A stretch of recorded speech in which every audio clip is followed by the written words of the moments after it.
So we've been talking a little bit about accessibility features and what tools are out there to help with that.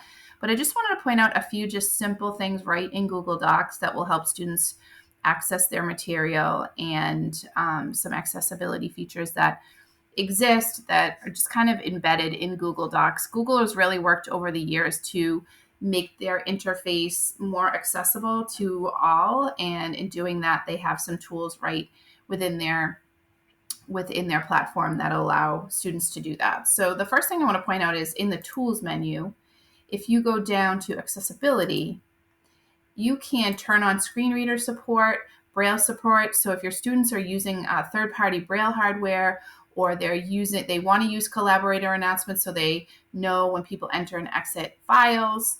And then also if they're using a screen magnifier, if you click here, that will allow Google Docs to work with that screen magnifier. And if a lot of times when students are using Chromebooks, these tools are already built in on those Chromebooks. So I'm going to click OK, and what happens is it adds an accessibility tab to my menu at the top here. And this is where I'm going to be able to verbalize my text to a third-party screen reader. So that's super helpful for students that need that kind of accommodation. And as you can see, as I kind of move through here, this is going to be the tab that students would be able to click on to kind of go through and link with their third-party software, but also to jump anywhere in the document pretty quickly. And that's all in one little spot. The next thing I want to show you is just in tools. First of all, there is voice typing just automatically built into Google Docs. It's kind of like a hidden gem.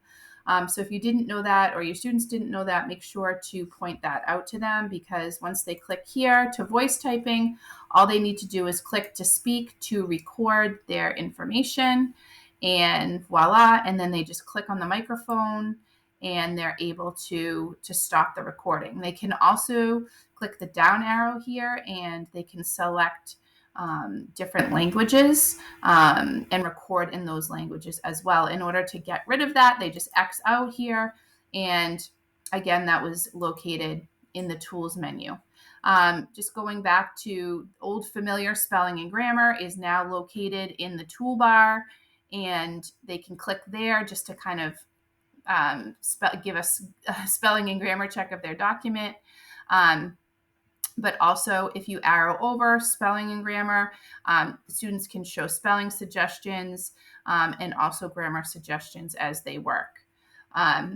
There is a dictionary located right in Google Docs. So if students click dictionary here in the tools menu, they can do a search of any word. So I type in unicorn here, and it's going to allow me to look up that word. I can also highlight a word here. So I highlighted mountains, and then I go up to the tool menu and I go to dictionary, and it's going to, once I highlight that word, it's going to allow me to use my dictionary to find out what that word means. So that's built right into the tools menu.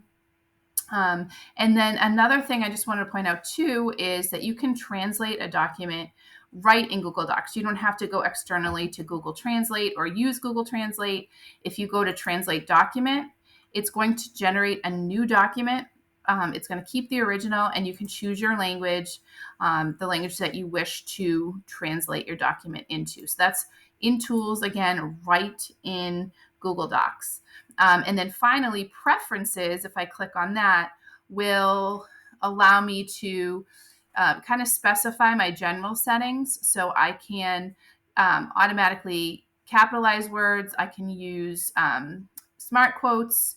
I can automatically detect lists. So basically, Google Docs will know if I'm starting to make a list.